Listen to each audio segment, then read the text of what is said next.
So with that as a backdrop and me ending my opening remarks, I wanted to present our first presenter of the evening, Soraya Pearman. Soraya is a junior at the University of the Pacific in Stockton, California, where she is majoring in political science.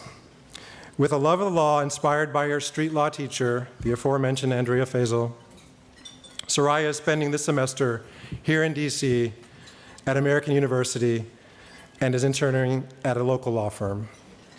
Please join me in welcoming Soraya Pearman. Thank you.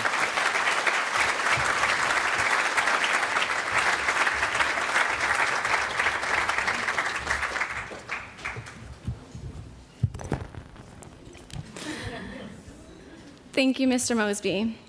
As Christoph mentioned, I'm Soraya Pearman, and I'm a junior at the University of Pacific in California. But the reason I'm here tonight is because of Ms. Andrea Fazel. I cannot think of anyone else who deserves this award more. Having been in Ms. Fazel's class has benefited me tremendously and continues to do so today. The concepts and thought processes that I learned in high school from her classes are concepts and thought processes that I have continued to use in my college courses, especially in my current semester in the Washington Semester Program at American University.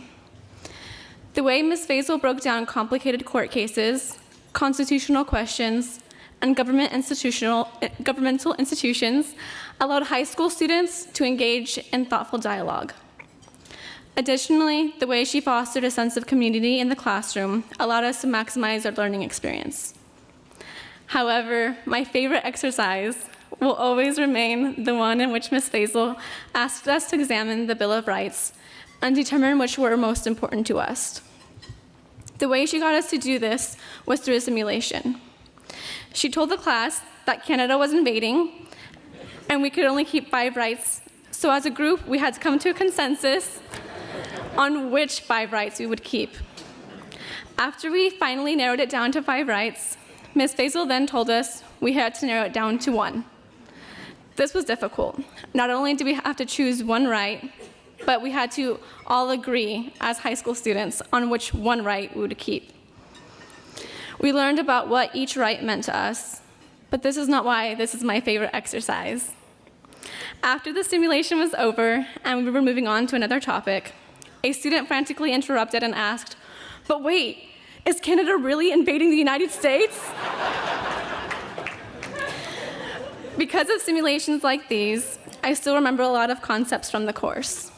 When I said I continue to benefit from having been in her class, I meant it. Just this semester, my public policy class was discussing the Constitution and the powers of the Supreme Court. My professor asked the class, in what article did the Supreme Court get the right to judicial review? My whole class started looking through the articles while I raised my hand because I already knew the answer. I confidently told him it would not be found in any article because judicial review derived from Marbury versus Madison, and the only reason why I knew this was because of Ms. Fazel. Throughout the course, I have continued to display my knowledge of the Constitution, and one day my professor came up to me after class and told me how impressed he was that I knew so much about it. He asked if I had taken any college classes on the Constitution, and I told him no, but I had a really great teacher in high school. It is my honor to present Street Law's Educator of the Year award to such a deserving person. Please join me in congratulating Ms. Andrea Fazel.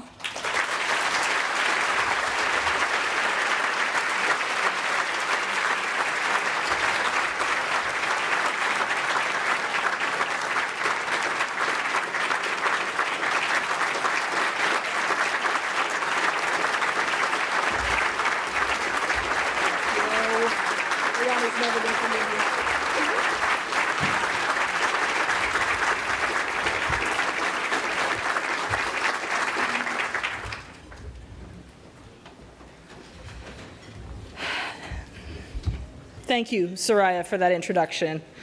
And thank you to Street Law for this honor. I think it's finally starting to sink in.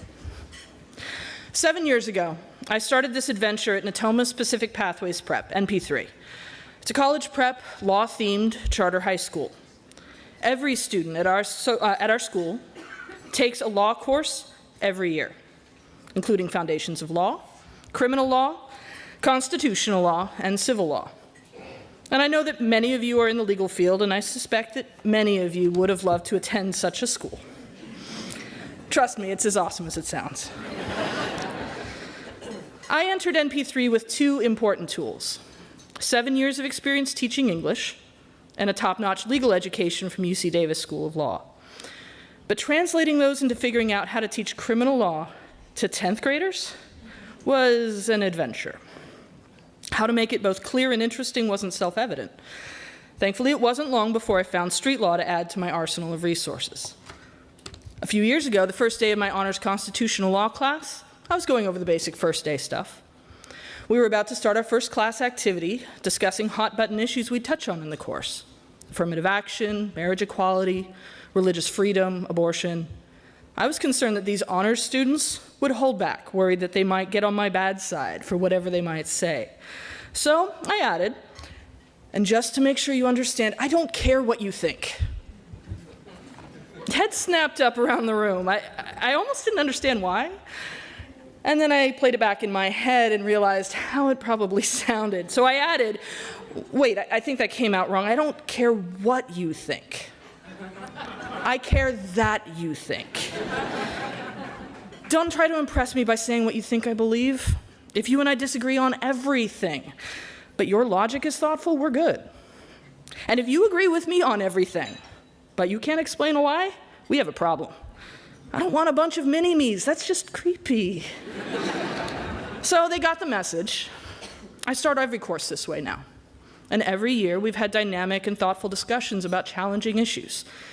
Some students agree with me. Some students have views I couldn't disagree with more. But it's thoughtful, it's respectful. Our politicians could learn a few things from them.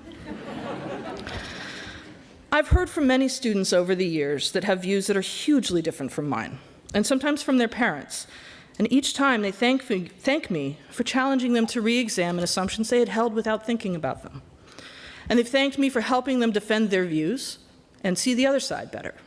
To me, this is the highest compliment any teacher can receive, and I am humbled by their sentiments.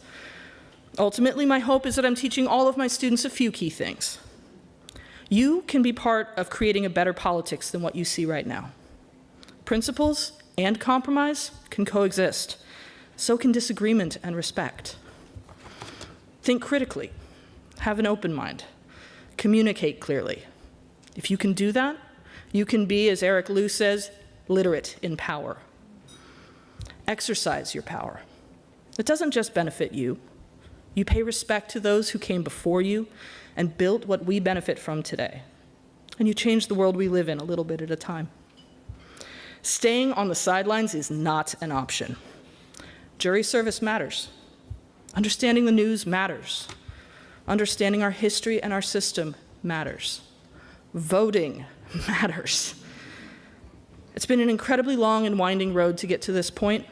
There are too many teachers to name that have helped me get here, but I'd like to take this opportunity to honor a few of them here. I've been blessed to learn so much from them over the years, and I've worked hard to live up to their example.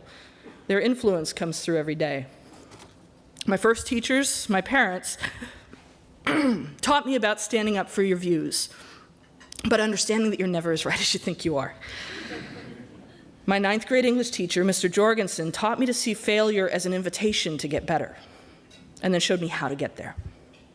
My mentor teacher, Betsy James, taught me about building relationships with my students and recognizing that there's far more to teaching than what's in your lesson plans. From my criminal law professor, Floyd Feeney, not only did I learn everything I know about criminal law, I learned about creative ways to teach the law. Hypotheticals involving pop culture references, reenactments in class, putting us directly in the role of lawyers and judges.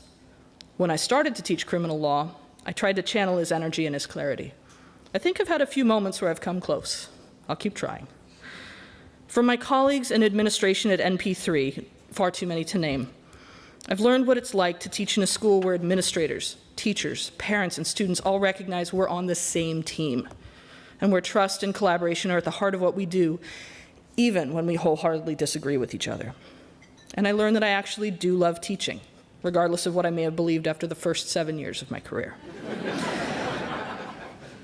From my wife, Lynette, the most versatile educator I know, I've learned more than I can name over the past 25 years.